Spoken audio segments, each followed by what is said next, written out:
Richard Dolan would go in there. Would he'd have the little? You would recognize Dolan by seeing his avatar. It was this really cool thing, and so we did a couple different events in there. We had it for about a year, and we did a variety of UFO related events. We did a big Travis Walton thing, and Travis was in there, and we did a whole bunch of things Just in went there. live to test the new It was a lot of computer. fun, but it was just too much work and too expensive to keep it going. But it was just really sort of something to do during COVID to kind of bridge that gap. And then they didn't do Contact in the Desert in 22. In 21, they did an online version. So what happened was they finally decided to sell it, and Gordon Peckrell, who used to own UFO MegaCon in Laughlin, and he did various events in Vernal, Utah. He bought Hey it, everyone, I don't know if you and could then hear I me. got to meet with him Hear me? and Could you leave a Victoria, thumbs up or and he leave a let me comment? come in and own it with him. I'll So explain what off to the this races we is. went. So I got a new laptop. If you guys can hear me, I hope you can. I just got a new laptop and I want to test it basically to see if it can handle basic tasks during an interview because my other laptop obviously couldn't. It would freeze up. I'd be doing an interview. I get to say like the 40-minute mark and it would start lagging and freezing, and stuff like that. So, or even right in the beginning of the interview, say I'm doing an interview and I want to play a video like for the guest eye and the audience to watch and then comment on. So as soon as I would go to play the video, it would immediately freeze, lock up, wouldn't work. And you just can't run a show like that. So I had to bite the bullet, buy a new laptop, which so far is incredible. I got the Lenovo Legion something or other. I don't even know what it's called. I'm not the smartest with technology, that's for sure. So that's what we're doing. What you're seeing on the screen, hang on, let me get myself on screen too, because I know everybody wants to see me. Wait, how do we do? Okay, no, hang on, we'll get there. There we go. So the interview you're seeing on screen, it's an interview I did just a week or so ago with Captain Ron Janix. He's the owner and the force behind Contact in the Desert, which is coming up on May 28th. I believe it's May 28th to June 1st in Indian Wells, California, which is basically Palm Springs, California. Um, but yeah, so that's coming up. I will be there. So if you're going to Contact in the Desert, make sure you come up and say hello. You might get a free T-shirt. I'm bringing some merch with me to give away. So actually, the shirts are pretty cool. I know they're my own, but I have to admit they turned out pretty nice for the first time. I hope I'm not talking to myself. I hope you guys can hear me. Unfortunately, for some reason, Twitter doesn't allow you to comment on lives done from StreamYard. However, if you go to YouTube, you can join the conversation. So feel free to go over to the YouTube, and that way we can actually talk instead of me just talking to myself like I am. I don't even know if you guys can hear me. So if at least one person of the 28 of you that are watching, hop over to YouTube and just leave me a comment or a thumbs up or something so I know you guys can hear me at least.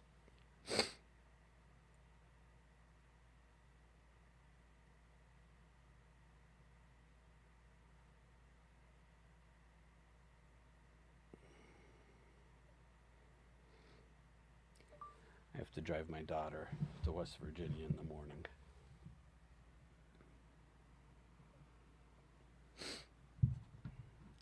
I'll have to break down and get a chair eventually, period. However, this laptop was over $2,000, so my wife will kill me if I keep spending money.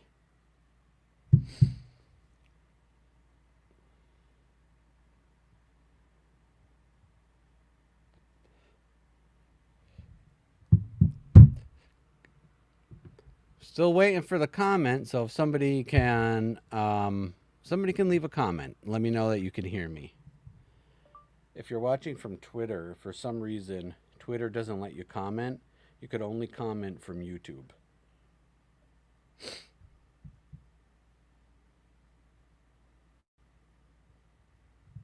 Are you watching from Twitter or YouTube?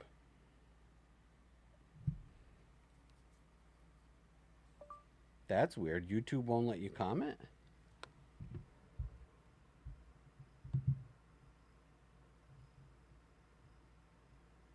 Why the hell not?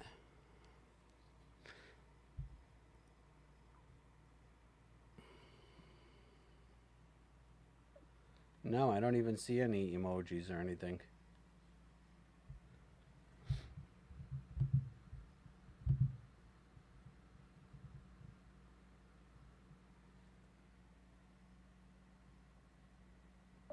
I don't see any emojis or anything.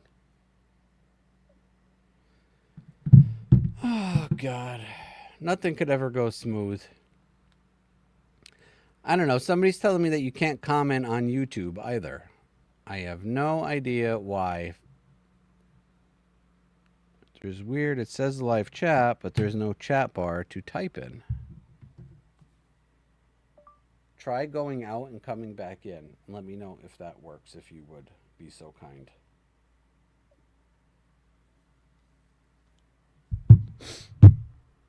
What the hell?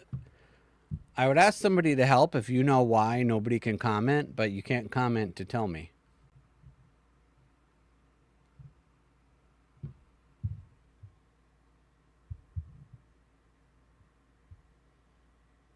Actually, what you could do is you can comment under my Twitter. If you go to my Twitter profile, UAP Reporting Center, you'll see the live on there. And I think you could just leave a comment, like not a live comment, but a comment like under the video. And I can read it there. So if anybody knows why the commenting on YouTube is not working, you can tell me there. Yo, it's working. There's Sean. Sean Michael is the man. I'm going to type that right now. You are... I can't type. You are the man.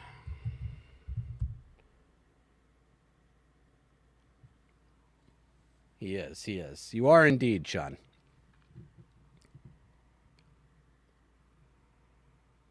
So, for some reason, my my webcam was recording in 720. And I had to have it like that because my other laptop like wouldn't let it go in 1080. Now that I switched it, because I got this fancy new laptop, I can actually record in 1080.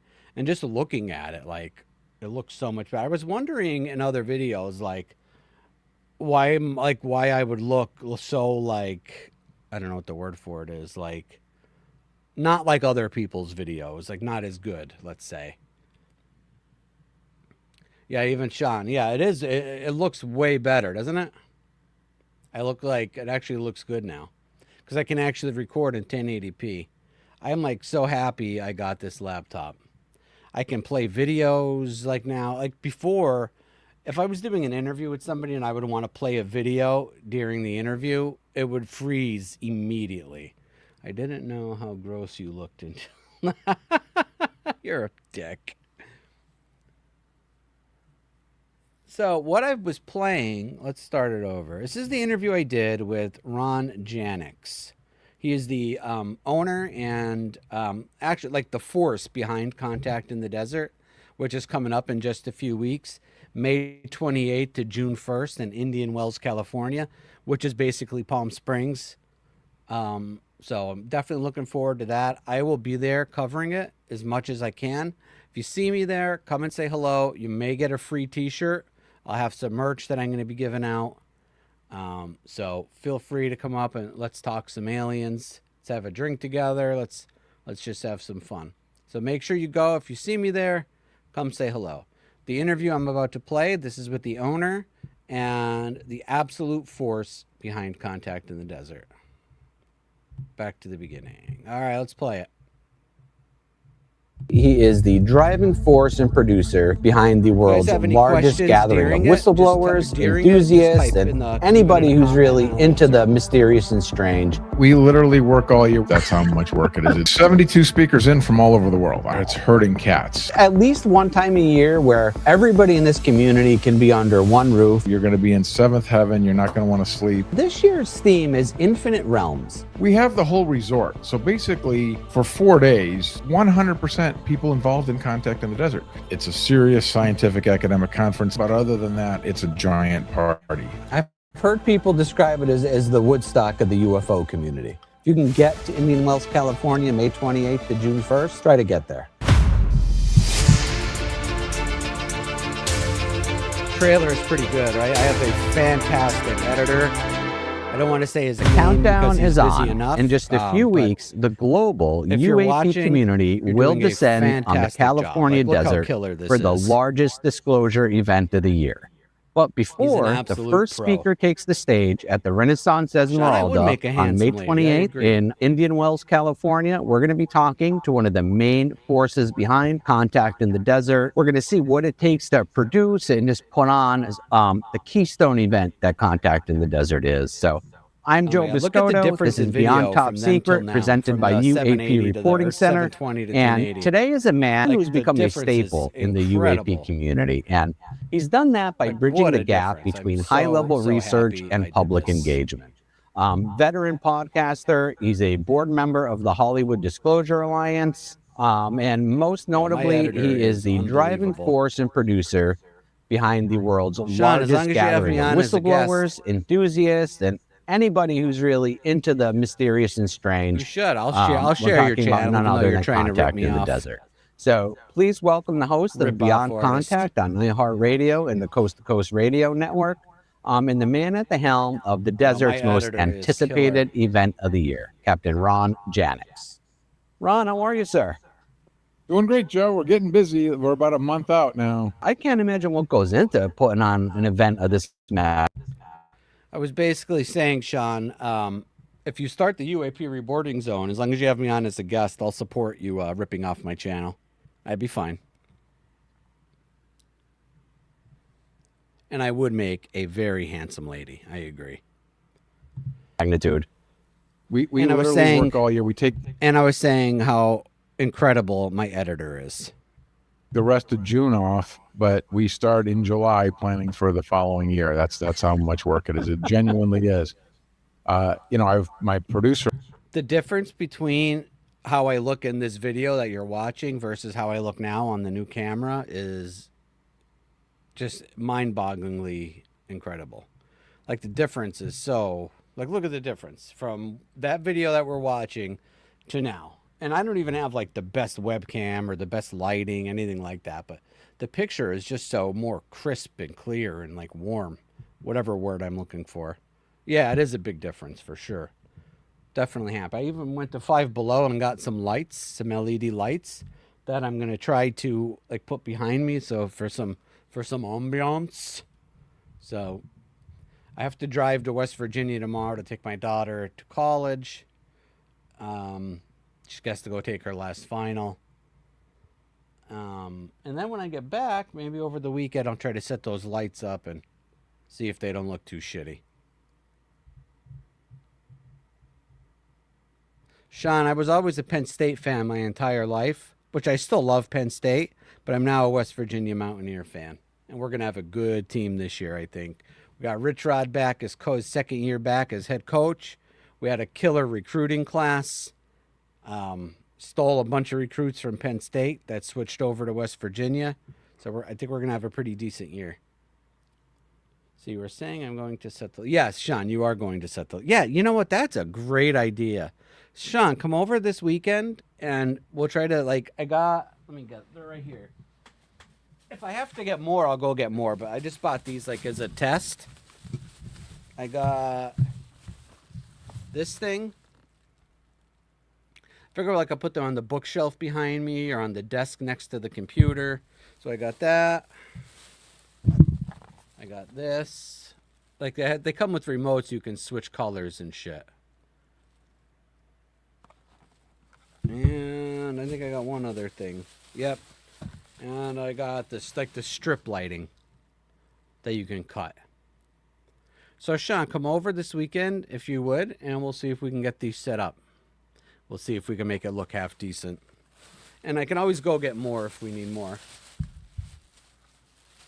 Because I watch other people's videos that we do shows with sometimes, and like their background lighting just looks incredible. So I'm trying to get at least half that. Send me a link for what they do. Oh, I will, Sean. I think it was that Total Disclosure podcast, that Ty's channel. Check out his videos. I think he does it in every video. But if not, I'll find a video and send it to you. All right, let's get back to Mr. Janix. Got 60 people watching. Thanks, guys. I appreciate it. I'm just really on here testing. I got a new laptop. I'm just kind of testing how it's working. So I appreciate you guys being here. For some reason, Twitter won't let you comment. If you want to join the conversation, go over to YouTube. Make sure you subscribe to the YouTube. Click the bell. Even give it a like if you would, whatever. But I'd appreciate it. Yeah, he does, Sean. So trying to get it to look something like that, like somewhat professional. Trying to up my game a little bit. I don't think my natural background is that bad. How do I sound, by the way? I got a new microphone. I got the Samson 7QU or 9QU microphone. It's only my second time using it, so I don't know how it's... do I sound okay?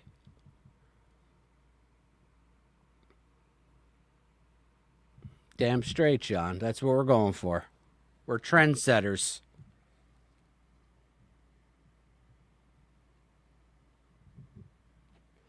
As long as you don't get the same mic. I don't get it. You talking about a microphone? Why? I don't get what his microphone had to do with it.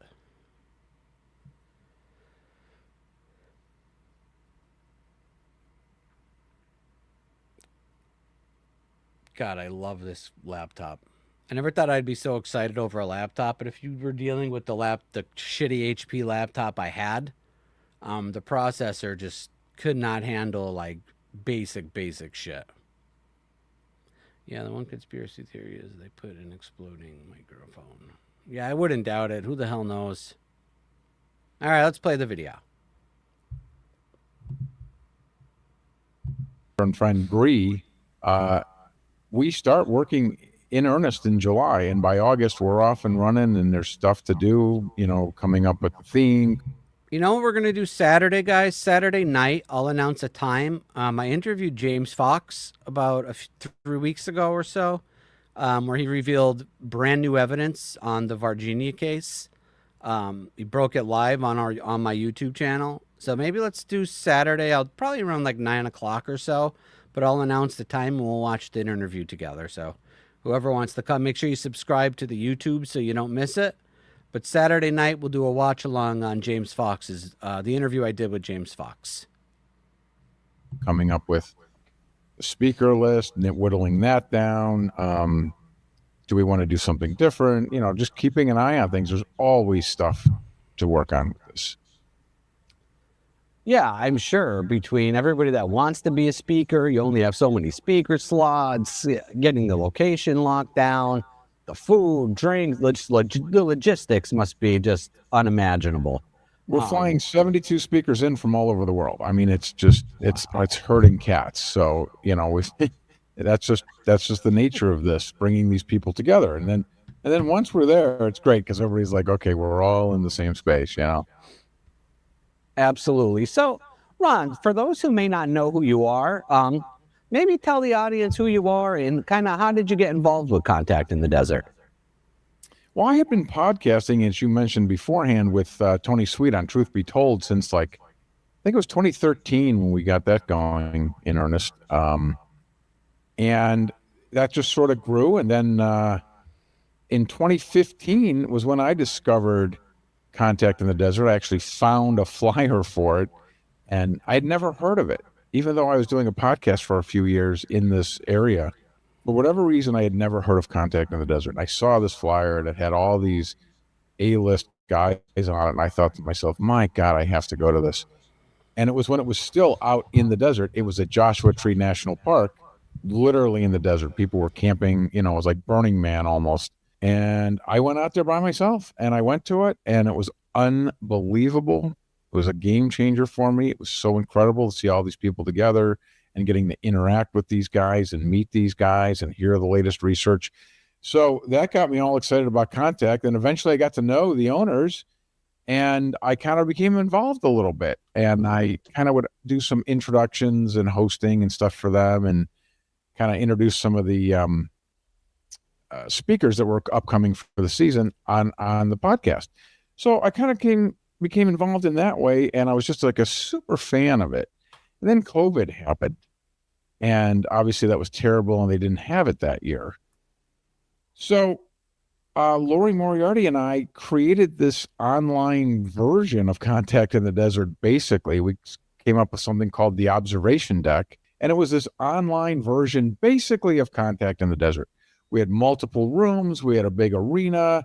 You would go in there like with a little avatar and you would make the avatar look like you. Oh, wow. Danny Sheehan would go in there and he had this big white afro and Richard Dolan would go in there. He'd have the little beard. You would recognize Dolan by seeing his avatar. It was this really cool thing. And so we did a couple different events in there. We had it for about a year. And we did a variety of UFO related events. We did a big Travis Walton thing and Travis was in there. And we did a whole bunch of things in there.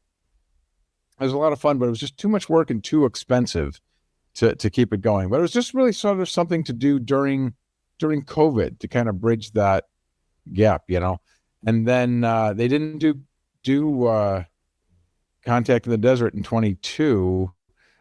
In 21, they did an online version.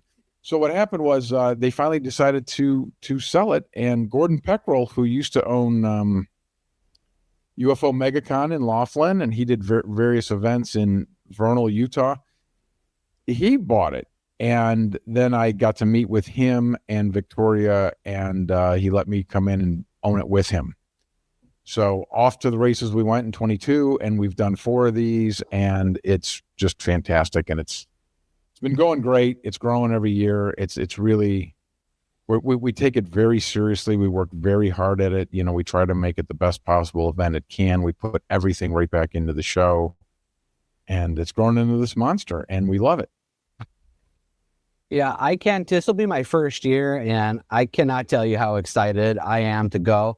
I've been urging everybody on my Twitter, UAP Reporting Center on Twitter, go follow me, but I probably post at least once or twice a week. I even made a little short with footage I found online of Contact in the Desert, urging everybody to go. It's at least one time a year where everybody in this community can be under one roof, actually feel like you're part of a community.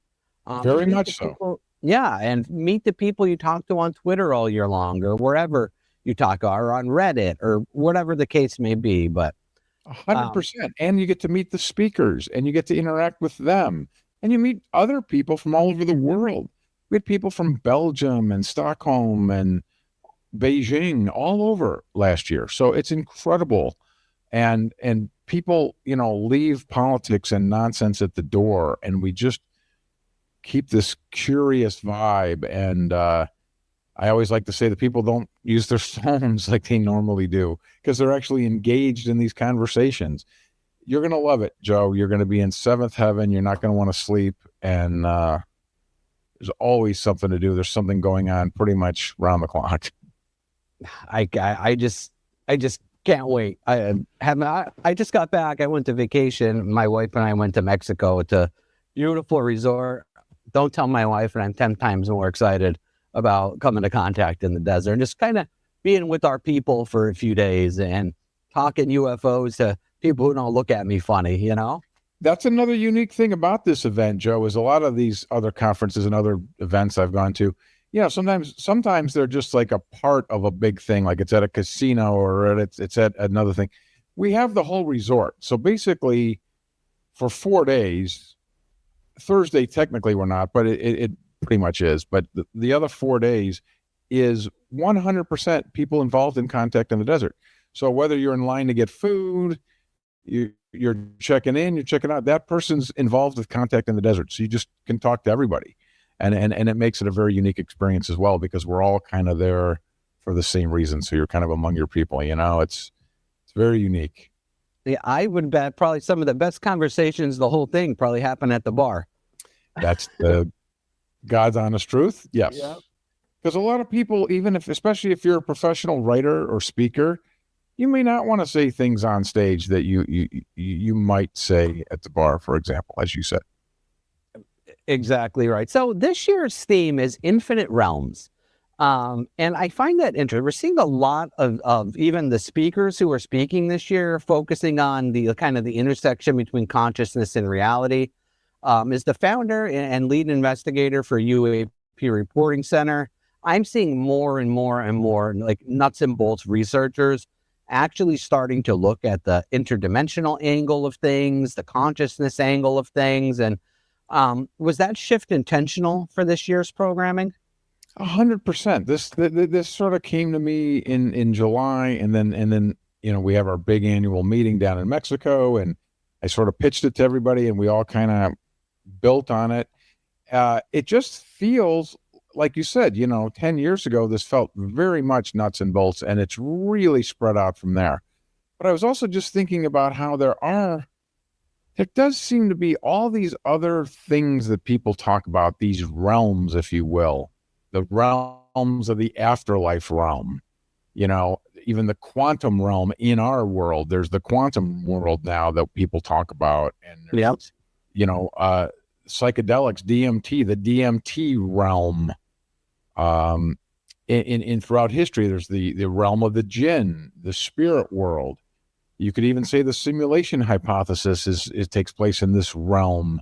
Can I just say something? The person who edits my videos, so much credit to him.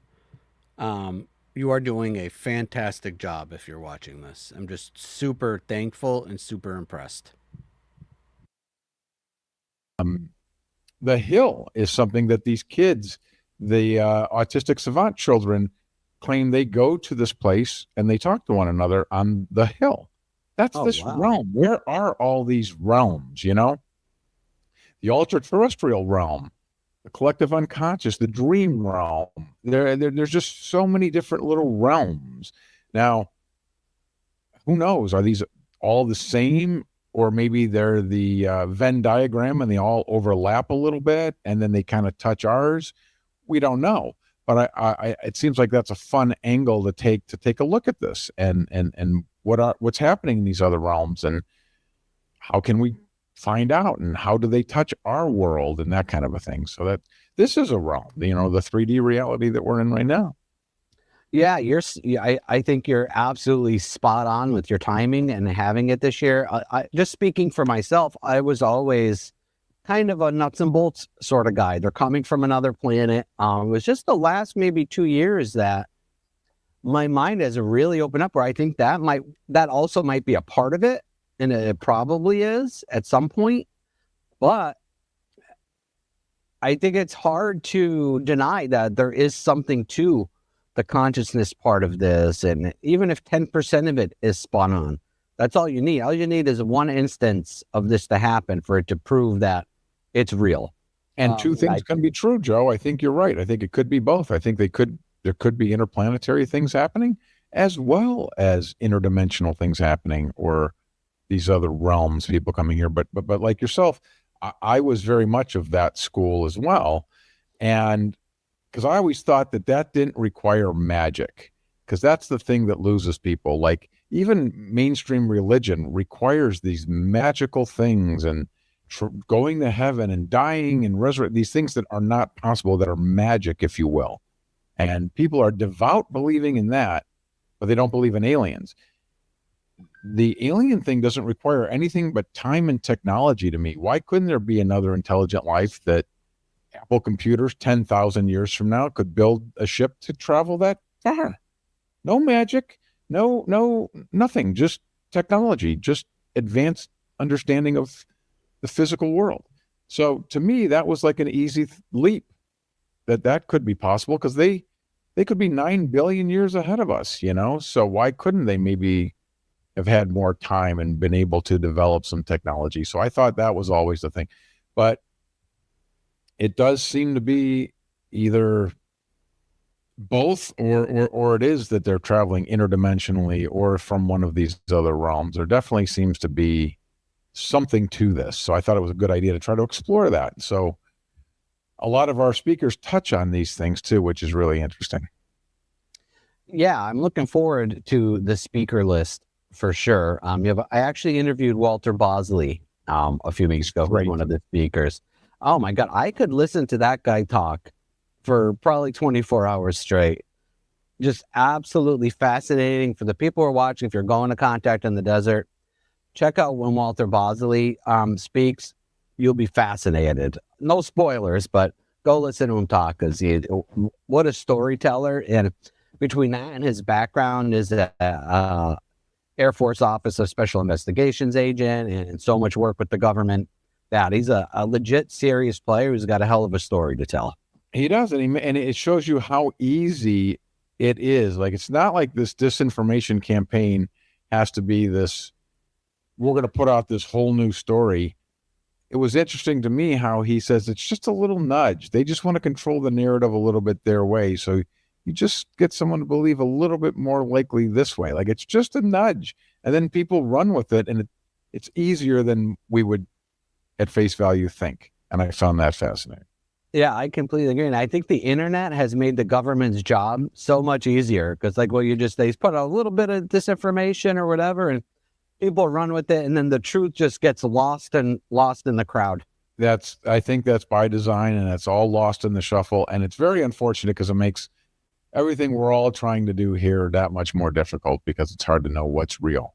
And in today's world with, obviously artificial intelligence and Photoshop and all these things, that makes it even more difficult. I mean, it's just now already, I even catch myself, no matter what somebody sends me, UFO related or not, a dog running up to somebody, I think immediately I go to probably AI. Yeah. Immediately. And that's a shame. It's like, oh, maybe a dog could catch a ball. You know what I mean? It's Right. like, it's sad, kind of, in a way. Yeah, I couldn't agree more. I'm the same way. It's almost made video and picture kind of irrelevant in the whole conversation, which is crazy, because can anybody take a good picture? Yeah. Now we have a good picture, and that's not good enough. Yeah, right. You can't win. Can't win, man. Yeah. So, Ron, for the skeptics or newcomers who are watching this interview, what would you say to the person who thinks Contact is just little green man, there's nothing to it? How has the conference evolved into like a serious academic and scientific gathering, but also being a lot of fun at the same time? That's exactly, you hit it on the head, man. That's exactly what it is. It's just like, well, go and then complain. It's like, it is that. It's always, that's sort of been the lane. I see these things as different conferences, different events, different functions, have different lanes and callings, if you will. Contact always kind of was the more serious event, I felt. And I just think we've just taken that tradition and moved it even further. We have I don't know, 18 or 19 PhD speakers this year. We really lean into the science. We lean into the practical explanations, and it's all kinds of things. Contact touches all sorts of different areas. So it's not at all just centered on this. We do talk about UFOs. We talk about propulsion. We have a couple of astronomers who explain how we could get there from here. And for everybody watching, if you want to comment, for some reason Twitter won't allow you to comment, but if you go over to our YouTube, you know what, if you go to the Twitter, I'm going to link the YouTube in the comments. So just click that, come over, watch on YouTube. On YouTube, you can actually comment live and we can talk back and forth. Any questions you have, anything like that, I would be glad to answer. So I'm going to link my YouTube in the comments under the video on Twitter. So just go to my Twitter profile, go in the comments, you'll see the link. Come over and chat. What's the space station and what's Venus and what to look for and that kind of thing. We also lean into the psi thing.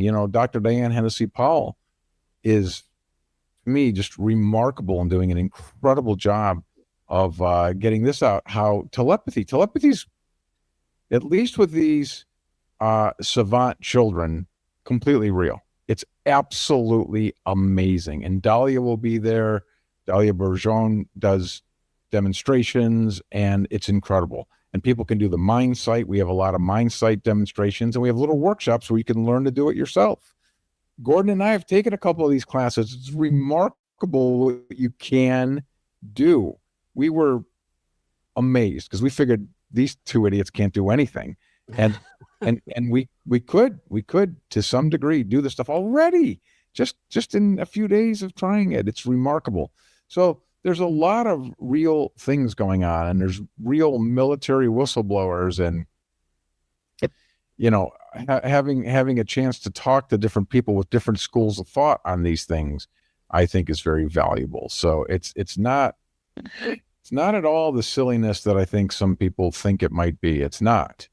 Now, it's a serious scientific academic conference in the thing, but other than that, it's a giant party. I mean, it's a lot of fun. We've got live bands, we have DJs, we have meet and greet parties where you hang out with the speakers. I mean, people have a lot of fun here. It's a good time.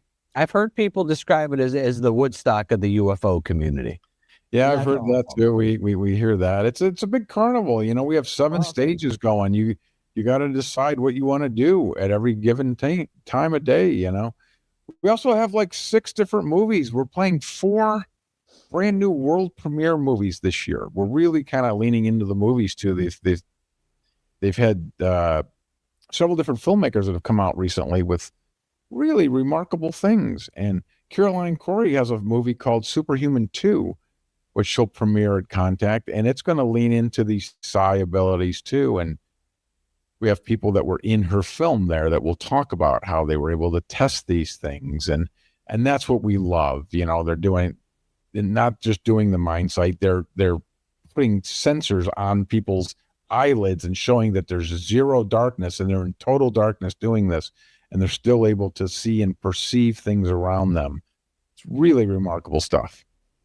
Yeah, that's interesting. I mean, when you think about it, I forget what the number is, but we only use a certain percentage of our brain, a very small percentage.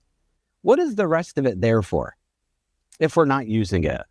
Yeah, I mean, I've heard that. I've heard that's not real, but I mean, it does. I could be crazy then. I probably saw it on Twitter. Who knows?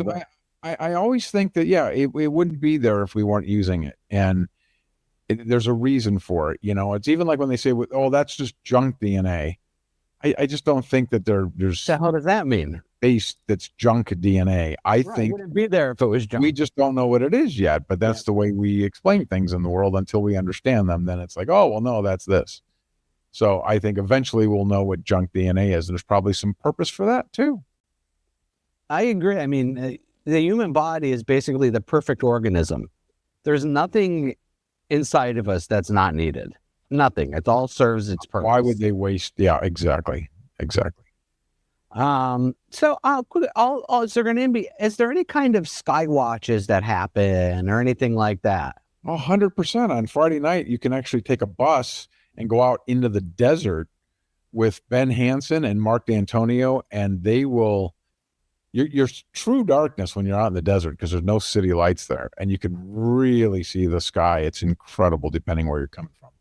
Absolutely amazing. And they will point out to you, they set up a giant screen and they point out, what certain planets are and what the space station is and how to spot rocket launches, all kinds of stuff. It's great. And then on Sunday night, we have Chris Bledsoe doing a sky watch, and, he'll try to do his version of CE5 or whatever. And people love that. Every Sunday night we do that. It's really great. Oh, that'll be fun. I look forward to that. It sounds like there's a little bit of everything going on here. Like you said, 7 stages, all kinds of different things going on. You can link up with the speakers, ask questions, meet like-minded people. So we cover so many different topics, Joe. It's UFOs and it's aliens and it's experiencers and it's psi abilities and it's Mind Site. And it's the pyramids, and it's the new LIDAR discoveries under the pyramids, and it's ancient alien theories, and it's the latest scientific discoveries that we've got. And Dr. Avi Loeb will be there, and he's going to talk about, there's these.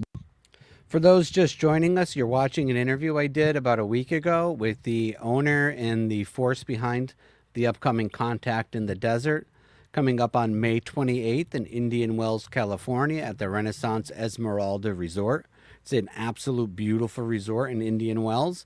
And if you're not familiar with Indian Wells, it's basically Palm Springs, California, which is just a phenomenal place to be. So if you've never been and you like UFOs or anything strange and mysterious, Contact in the Desert is the place to be. Try your best to get there. And even if you can't get there physically, I believe if you go to Contact in the Desert's website, you can actually watch it online live. So just go to the Contact in the Desert website, and I'm sure they'll have something on there that'll direct you how to do that. But if you are going and you see me there, make sure you come up, say hello. I'm going to have some merch to give away. I'll have free t-shirts I'll be handing out. So I hope to see you all there, but enjoy the interview. New telescopes coming on. It's called the Extra Large Telescope or something like that. The name is like so obvious. It's hilarious. But it's going to give us a way to triangulate and have such better view of the sky from Earth. It's going to be really incredible. So there's a lot of things happening technology-wise that should open up our ability, as much as it's hurting us with artificial intelligence. Artificial intelligence can help us watch the skies and find anomalies and point out these things. So I think there's a lot of that going on. And then we have military witnesses, and Danny Sheehan's going to be talking about getting the UAP Act passed again. They're going to reintroduce that into some legislation. So incredible stuff. Yeah, it sounds like there's a little bit of something for everybody there, whether you're into the consciousness-based aspect, disclosure from the government aspect with military people being there and people like Danny Sheehan, the consciousness aspect, interdimensional. It sounds like there's something there for everybody, which is 100%. Pretty cool. We're having the guys there that testified before Congress as well. Jeffrey Nusatelli's there, George Knapp will be there, George Norrie will be there. It's so much. It's just a lot of fun. Yeah, I'm definitely looking forward to it. And so I'm currently finishing up a book I've written. It's called The Disclosure War. And I'm looking at the gatekeeping happening in Washington, D.C. right now, specifically withholding UAP footage. So you're on the board of the Hollywood Disclosure Alliance.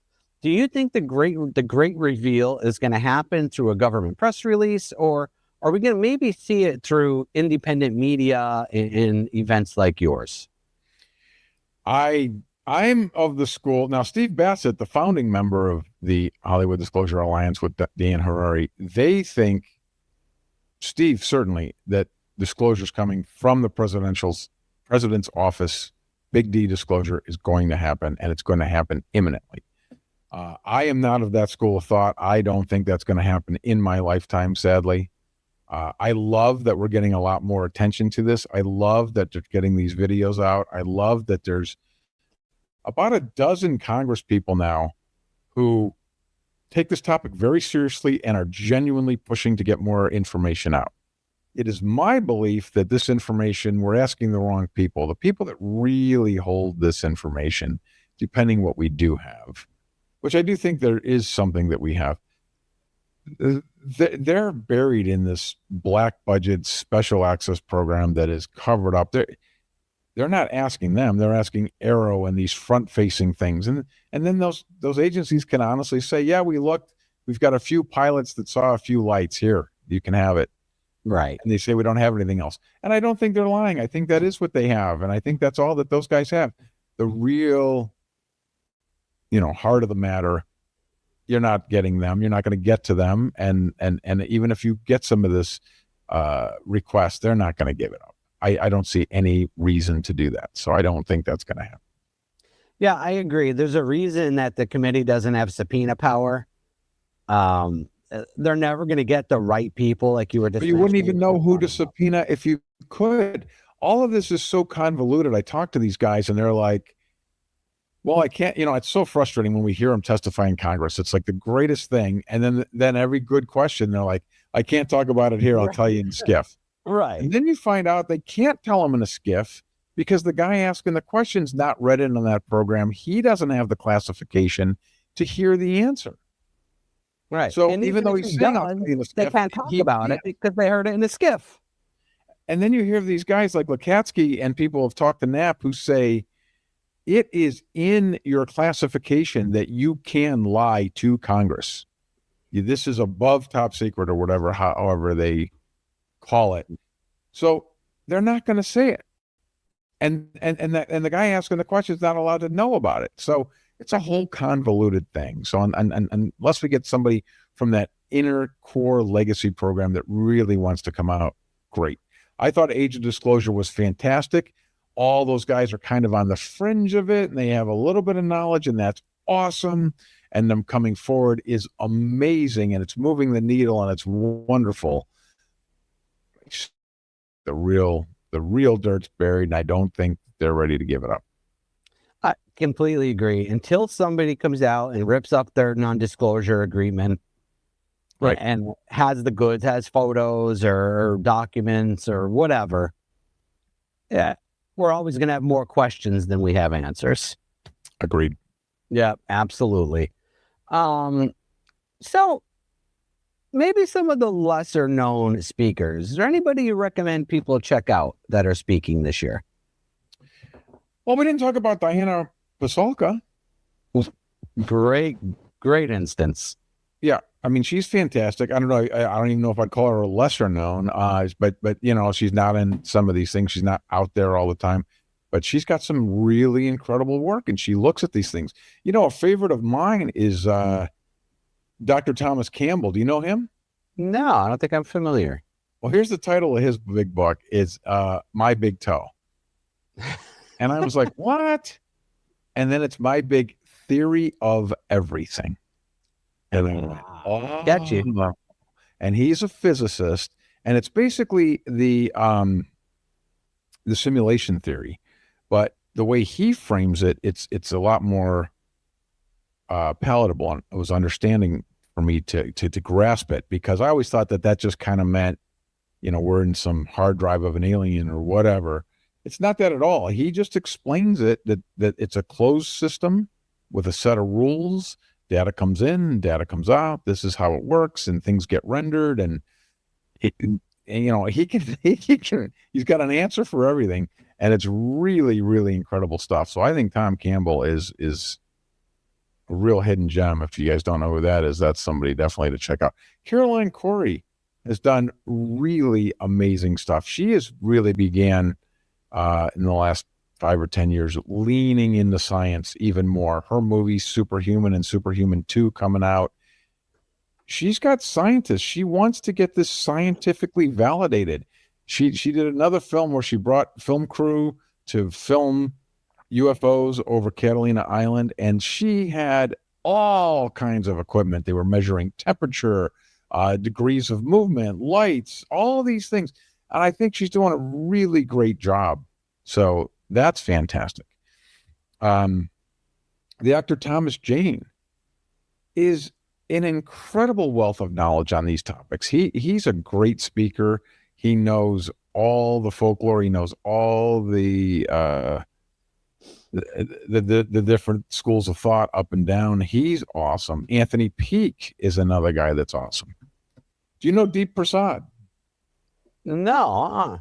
Yeah, well, that's another guy. That's one of these whiz kid guys. He's like Sheldon or something. He graduated college like really young, and he's got these tech companies. So he's super whiz kid. He's super smart. He talks about AI and physics and really great stuff. I mean, it's just incredible high level stuff. We have Sarah Gam, another name you may not have heard of. Yeah, she was on the UAP task force, and it's pretty great how open she is about what she saw and how she could see something and say right away that, yeah, that's not made here on Earth. That's not ours. You know, it feels to me like that would be somebody I would think they would hire that would know, right? I mean, it's very compelling testimony. I love that kind of stuff. So yeah, I completely agree. She should. I always was of the mind she should be getting a lot more attention than she does. She's one of the few insiders that have come forward. So Or maybe that's why she's not getting as much attention as she should be. Well, she's great. She's coming out now. I think this is a good platform for her. We'll get her some more exposure and more people come to know her. Paul Smith's going to be there, and he's a legendary remote viewer, and he's always got great stuff. It's just the biggest problem with Contact in the Desert, if you're an attendee, is what do I see next? Because there's going to be at least 6, probably 7 choices on what to do every hour of the day. Yeah, I'm a veteran in music festival, so I know the pain of trying to decide which band to go see. That's it. The painful choices. It's the same thing. And you don't really have to be immersed in this community. That's the beauty of Contact, because my little mission is more to get people that are outside this community. They're already on board. They're already interested. I want to show people that, look, there's something to this. We clearly do not understand everything that's happening in our 3D world, and we do not have a really good understanding of consciousness yet. So those are the things we need to do. We need to get a better understanding of what consciousness is and how it works, and of how the whole nature of reality works. So Contact's a great gathering place to kind of discuss these ideas and see if we can't move that needle a little bit further. Yeah, I think that's perfect. The whole idea, like you were just kind of saying, is to get more and more people involved in this subject who can then put pressure on Congress or the media, whoever. The more people that are paying attention, the more attention the subject itself is going to get. So that's why I love when this stuff's on TV or it's in the news or they're talking about. I love that these congressmen are pushing it. It's getting people to be more open to this idea. I think it's great, John. With you.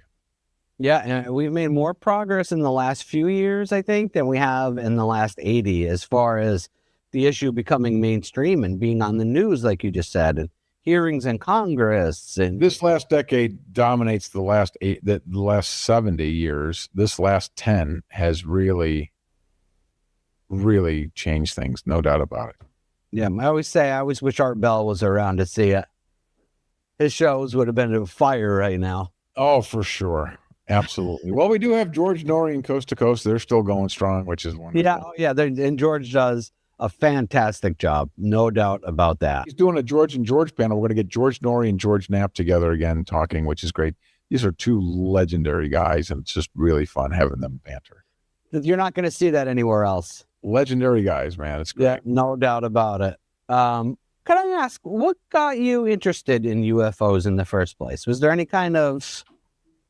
I just sort of had a lifelong interest in it to a degree. And then, the 2 classic books you have to read, I always say, which is Communion and Chariots of the Gods.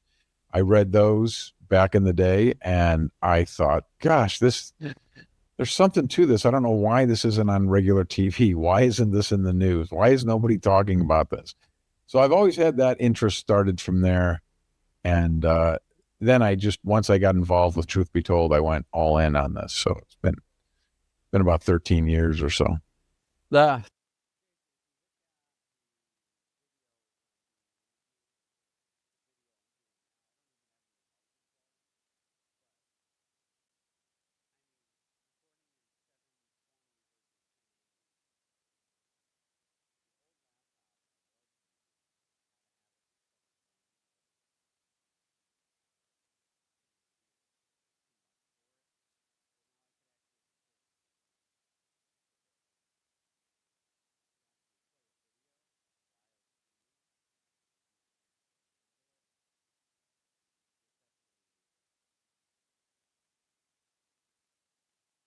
That's awesome. We're glad to have you. You play a big part in this community. So I appreciate that, man. Yeah, absolutely. What's the vibe like in person that somebody can't get from watching online? What would you say the main difference is? Well, it's just that, I watch a lot of YouTube videos and I get it. It's great. You get a lot of information that way, but it's just not the same thing. If you're shaking somebody's hands or looking eye to eye, man to man over a beverage, it's just, there's something more credible about that. Something more, there's some more weight to it to a degree. I feel like you can get a better sense if somebody's telling the truth or what this meant to them. Sometimes they get emotional, you know. I think being in person is really, really the fun. I mean, that's really it's the next level. Yeah. If you can't do it, we do offer, you know, we record everything, and we do have a live stream going in the main giant crystal ballroom the whole time. So we do have an option where people can watch it from home, watch and participate, and there's chat rooms, and there you can do all kinds of different things. It's the company that does it is Pursuing X. They do an amazing job for us, and so we do have that option. I personally think being there in person is the real sweet spot, because you just never know who you're going to get to talk to. I've had just magical moments, 5 minutes with somebody I never thought I'd meet, and you know, talk to people from all over the world. How cool is that? You know, there's just something to live. Yeah, I couldn't agree more. You know, and it's Just want to say thank you to everybody who's watching. I appreciate you guys coming by. If you want to comment, I left my YouTube link on my Twitter in the comment section of this video. If you click that, come over, watch on YouTube, and you can actually comment, and we can have a conversation. I'll answer any questions anybody has, or if you just want to talk about the video. For some reason, Twitter won't allow you to comment. I don't know why. Would have to ask Elon Musk. But if you do want to comment, come over to YouTube, subscribe to the channel, and let's chat. Back to your regularly scheduled programming. Speaking of YouTube, the people that you watch on YouTube every day, you can actually talk to them in person or see them walk by or whatever. So it only happens once a year. So if you can make your way to Indian Wells, California on May 28th at the Renaissance Esmeralda, try to get there. It's the singular UFO event of the year. There's other great conferences, but I don't think any of them measure up at even close to Contact in the Desert. So if you can get there, try to get there. I used to tell people, if you do one, that's the one to go to. That's what I used to say to people back way before I had nothing to do with it. And I was like, you know what? That's that for me. It was always the one, because there's so much. You're going to get something out of this, regardless of what your level of interest in this is. You're going to have something that you enjoy. I mean, even the setting is insane. They have Vegas style pool with like a beach there, and it's in the middle of the desert, and there's palm trees and mountains. It's really a special place. Oh, that sounds awesome. I really cannot wait to go. I'm counting down the days. Not me. I need another couple of weeks, as always. I'm sure. You're everybody I talk to like, oh God, it's coming up so fast. That's great. And I'm like, oh no, I need another. Let's push it out 2 more weeks. We have that every year. It's just the way it is. I got to get used to it. Yeah, I'm sure. I just got back from one of the biggest conventions in the world, Con Expo in Las Vegas, the construction equipment industry, and it's just absolutely massive. So I see a little bit of what kind of goes into it, and yeah, I'm not envious of putting that together. That's for sure. But also, it's probably a whole lot of fun you're having as well. No doubt about it. No doubt about it. It's great. Where can people get tickets or get updates? ContactInTheDesert.com has everything on there. If they use Captain 10, they can get 10% off. And you want to do that right away, because I think May 1st prices go up a little bit. And that's the final. We kind of stagger it throughout the season. So I use Captain 10, 10, and that'll give you 10% off. But Contact in the Desert has everything. It's got Beyond Contact on there, so you can see everything that's happening with the podcast all year long. It kind of keeps us connected. You can kind of stay in touch with Contact throughout the year now, because we have the podcast. We also have like a captain's log, as we call it, for a little blog that we post different things about. So it's a good source for that. It's all the information about the speakers are on there. We have their bios, their photos, what they're going to be talking about. And you can kind of plan out your trip a little bit too, and see, definitely want to hear this talk, or I definitely need to see that talk, or what have you. Yeah, I think it's good to have a plan. Like look at the speaker list, look at everything they have going on, and And don't be rigid in your planning, but identify the speakers you might want to see or events you might want to attend. So, You can't go wrong with the panels. We have every single panel we have this year is sick, in my view. Every panel. We have 6 people on just about every single panel, and they will have a open discussion about whatever the topic it is. UFOs, disclosure, psi abilities, what have you. That's what I would lean into personally. I think that's what the live stream is basically focuses on the panels, because you get a chance to take in so many different speakers. You get 6 at a time.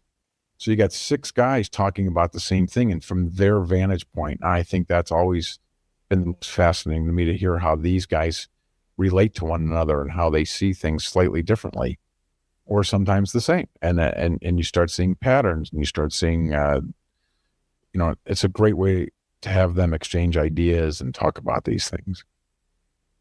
yeah, I find panels fascinating. Like I'm a little bit of a nerd. I follow Game of Thrones, the books though, Song of Ice and Fire. And they have all these cons, and I am always watching the panels, people discussing the books, and I find that to be some of the most fascinating part of the whole thing, even more so than speakers. And I agree. I agree. That's your best money right there, just to go sit in the panels and then you can hear these guys, especially if you're new to a topic. Maybe you don't know about psi abilities, and then they're going to talk about that, or DMT. Some people never even heard of that. Well, now here's 6 experts discussing how DMT works and what it does. And, you hear how people that do DMT say it's more real than reality. It's like, what? And then we heard people with near-death experiences say the same thing, that felt more real than when they came back here. Wow. There's so many crazy stories like DMT. I've never done it. I've kind of wanted to, but just the idea that all these people from all over the world are taking this and they're seeing the same things.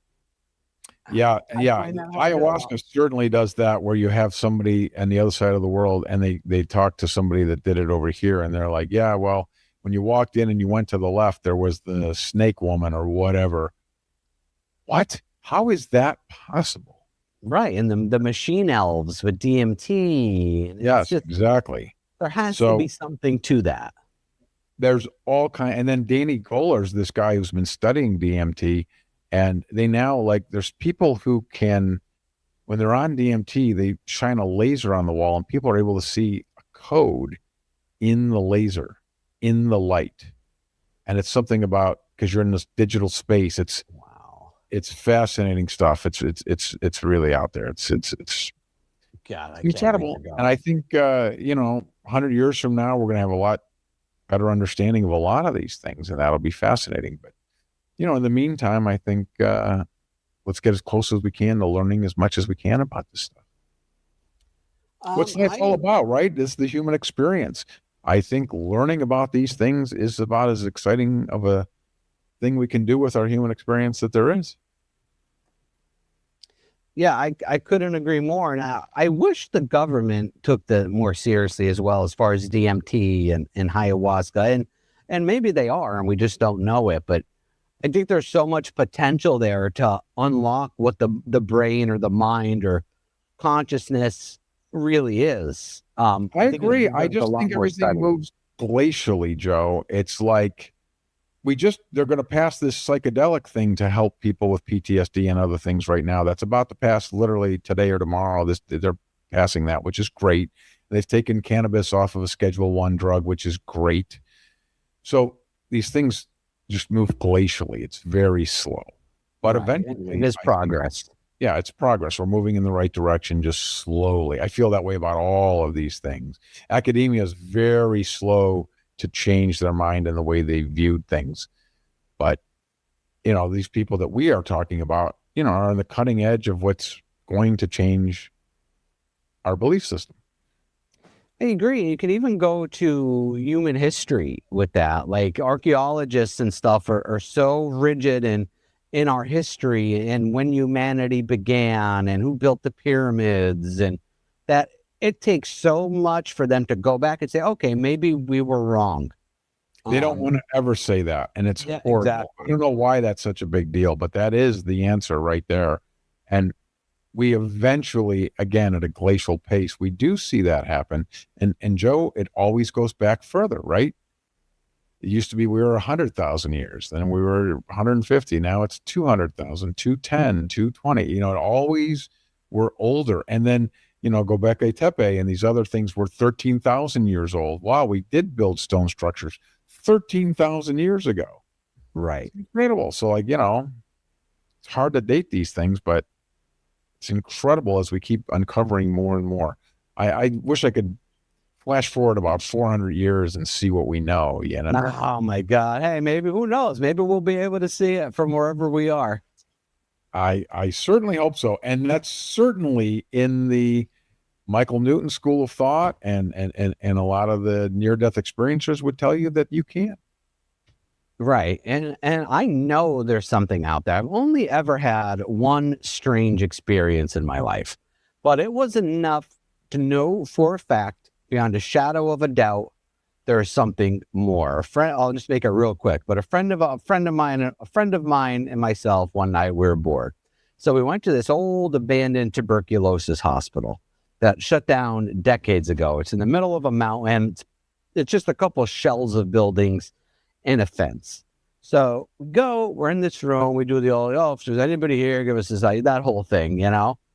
So as soon as I say it, right in front of me, mist in the shape of a person literally materialized from the ground up, literally in arms, shoulders, legs, walked by us, maybe about a couple steps, got past us, vanished. I turned around to the person I was with. She's like, before I said a word, she's like, I saw it. No, not a moment later, her earring came out of her ear, flew across the room, and bounced off the wall. Wow. It was the most incredible. And I think of myself, I'm a grounded person. I believe in all this, but I'm just by nature, I'm a grounded person. Like, I need to see evidence. And for me, that was, there's what that something is, I have no idea. But right then and there, there's something more to life. For sure. I mean, that would transform anybody, I would think, Joe. That sounds like a very compelling case. And then, you know, what is that? Is that a ghost? Is that an alien being? Is that somebody coming from another dimension? What is it?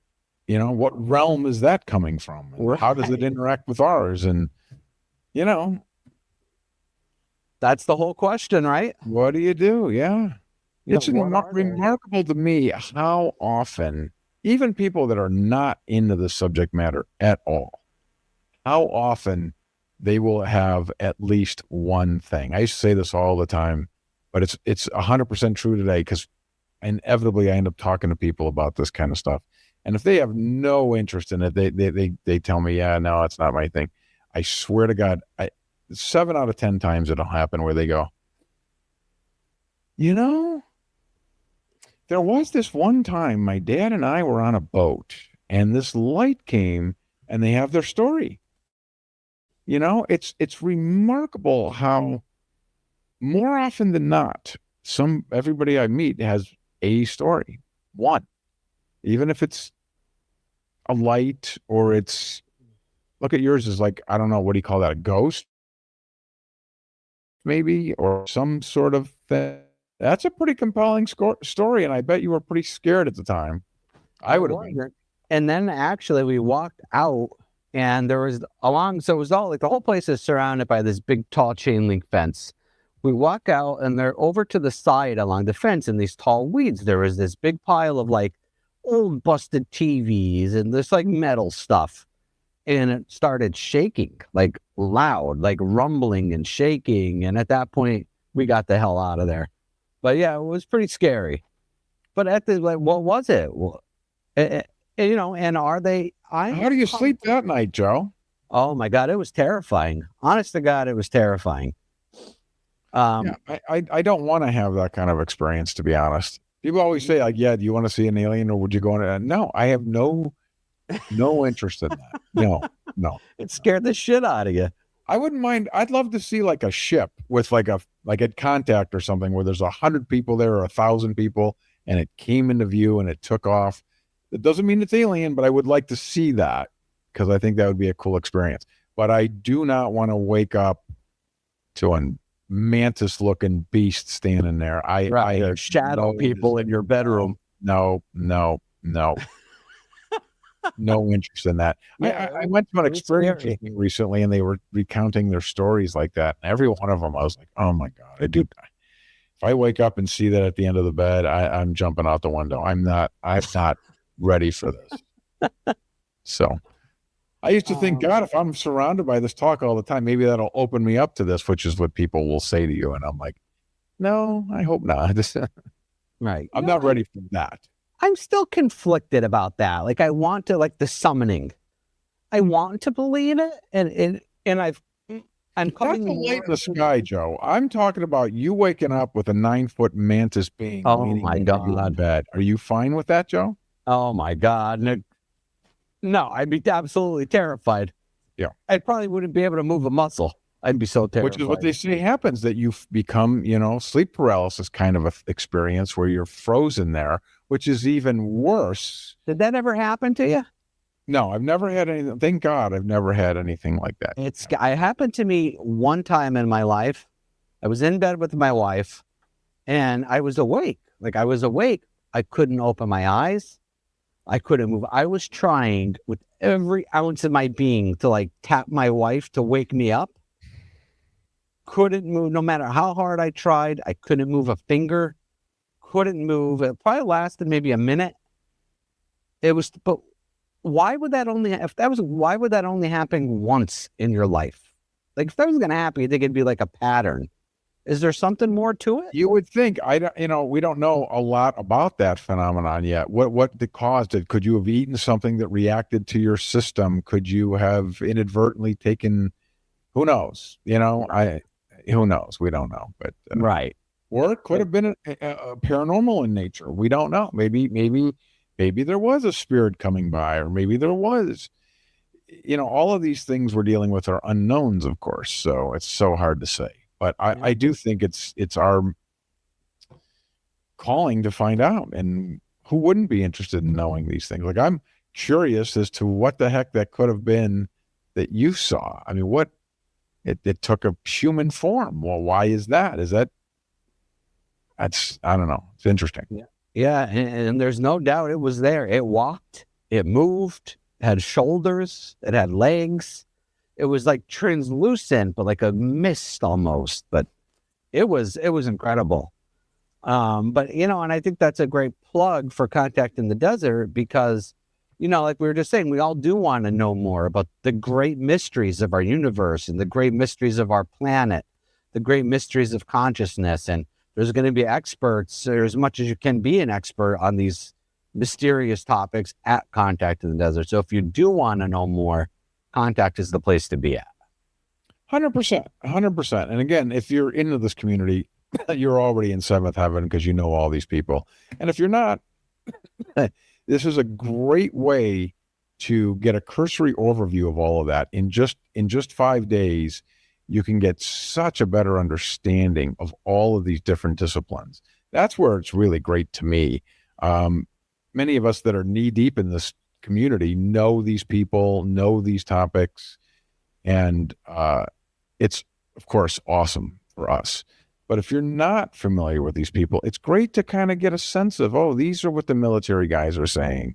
These are what experiencers are saying happened to them. This is what sightings are like. This, you can really, a lot of the reviews Gordon and I hear all the time that people will say like, that week opened my eyes to I have a whole new view on life and that kind of a thing. They have these great, profound experiences. And it was that way for me. So I get it. I felt that weekend was instantly, I'm like, this is my favorite week of the year. And oh my God, look at all the stuff I've got exposed to, some things I didn't necessarily agree with or believe in, and other things I thought, oh my God, I never thought of it that way, but that's probably true.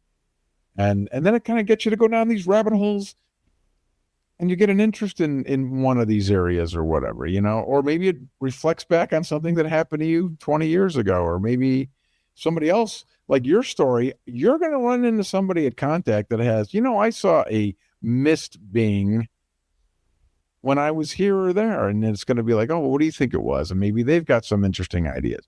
I don't know. Right. That's the whole point of it.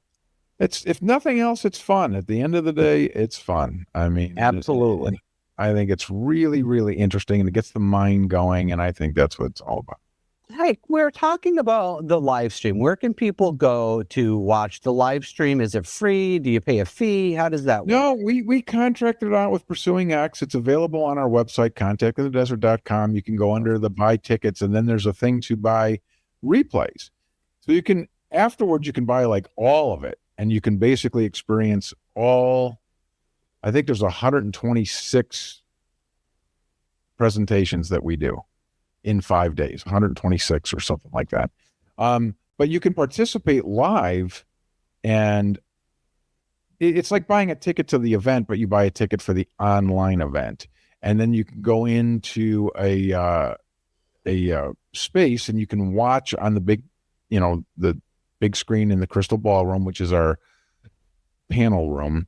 And it's also got a chat room on the bottom, and you can do different things during the event as well. During the breaks, people talk. They go to different chat rooms. They can, get live updates from what's happening in other parts of Contact in the Desert. It's a whole thing, and they do a really great job. If you get it, then you can watch it again. Like, you get it for like a year. It's not like you can just have to participate that weekend. You can watch it for the whole year.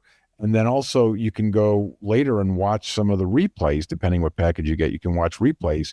And I think you can buy individual speakers. Like, I'm interested only in the military guys.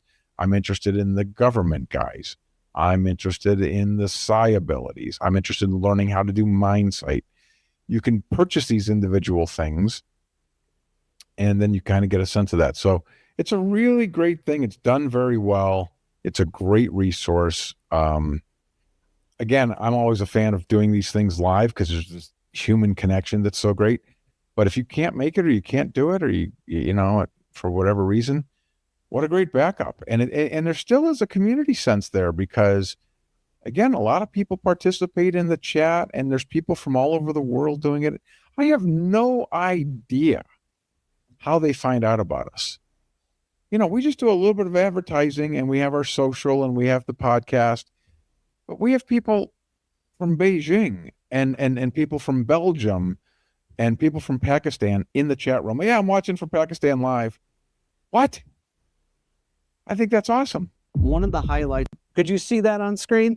I see it. Absolutely. Let's play. It's a little short I made. One of the highlights in the summer is Contact in the Desert. Let me tell you why you should go. Joe with UAP Reporting Center, brought to you by Beyond Top Secret. For people interested in UFOs, UAPs, ancient civilizations, consciousness, or any of the bigger mysteries in our universe, Contact has become one of the most important gatherings anywhere in the world. This year, I'm going to be covering the event. I'm going to be meeting people, filming interviews, walking around, and I'm going to be sharing everything I can with you guys. So if you're going to Contact in the Desert, come and say hello. Subscribe to the channel, because I'll be posting interviews with speakers. I'll be posting footage from the event and everything interesting that happens out there in the desert. I'll see you out there, and keep looking up. Joe, that's a great little spot. I love it. Yeah. Yeah. So between your reporting and jumping in the chat room, and you could feel like you're being part of the event.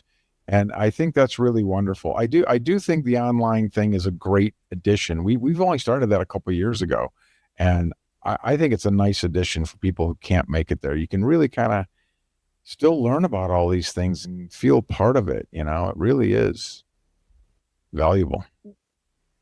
Yeah, I agree. And that's kind of my whole deal in going, is just posting on Twitter, and I saw this person at Contact, or this person just said this, and everybody, it makes it feel like which it is an event, but it makes people who are not there feel like they're also part of the event, and kind of builds excitement to the next year even, you know? I agree. I think it's awesome. I love supporting that stuff. I always, like, Lori will grab me sometimes and I'll go on that thing and talk to people, and they'll ask questions like, well, what's happening? And what did Sheehan do? And that kind of thing. And we'll just talk about it. So you can pull me over at some point. That would be And, great. I'll hold you to that. Yeah. Yep. Yeah. No worries, man. I'm happy to do it. I think it's great. I want everybody to feel part of this. Contact, there's no ego for any of us. We've got, Bree and I do a lot of this during the year, but we have 10 people that come on board and help us put this thing on. And there's no egos in this. There's no anything like that. It's just Contact as a life of its own, and we're curators, and we do the best we can. And it's fun for us too. And we think it's great just to be part of it. And it's great that this whole community kind of rallies around it. And it's just like a nice thing in life to have this thing. So yeah, if you can't make it there, join online, be part of it, get involved. And there's going to be something of interest you're going to see.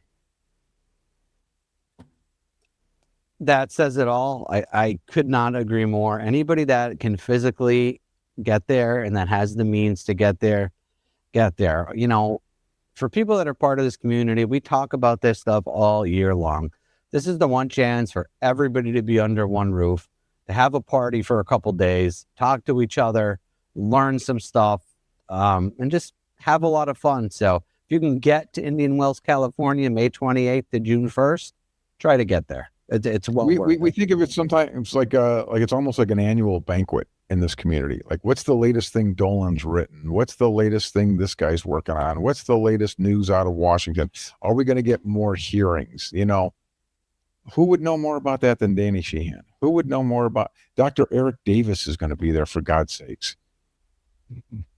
Incredible. So it's just a lot of fun. Yeah, I could not agree more. Captain Ron, where can people find you?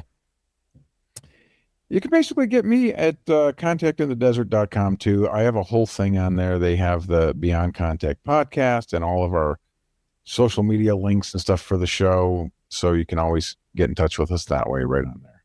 Contact in the Desert has become a very comprehensive website. So there's a lot of things. If you go there, anything to do with me or that event, it's all on there, brother. Awesome. Well, I know you're busy. I want to thank you for taking the time to join us, letting our audience hear what you have to say. Like we've just been saying, if you can get to Contact in the Desert, do it. If not, go to contactinthedesert.com. You can find out how to watch it online there. But if you can get there, get there. And if you do go there, make sure you stop me and I'll buy you a beer. You heard that. I'm going to take that clip and put it on our social and blast it everywhere. You better bring your wallet, Joe, because this is going to get expensive for you, because everybody that works at Contact will now hold you to that. And then I'm going to get this out there everywhere. Good call. Everybody's I'll at least hold it to you personally. Picture of me. That's him. Hey, but Ron, thank you for joining us. It was an absolute pleasure to meet you. I look forward Appreciate to seeing it. A lot you. of fun. I love talking about these kind of things. That's fun, man. Thanks so much. Take care, Ron. Bye. Bye-bye. All right, everybody. That was Captain Ron from Contact in the Desert.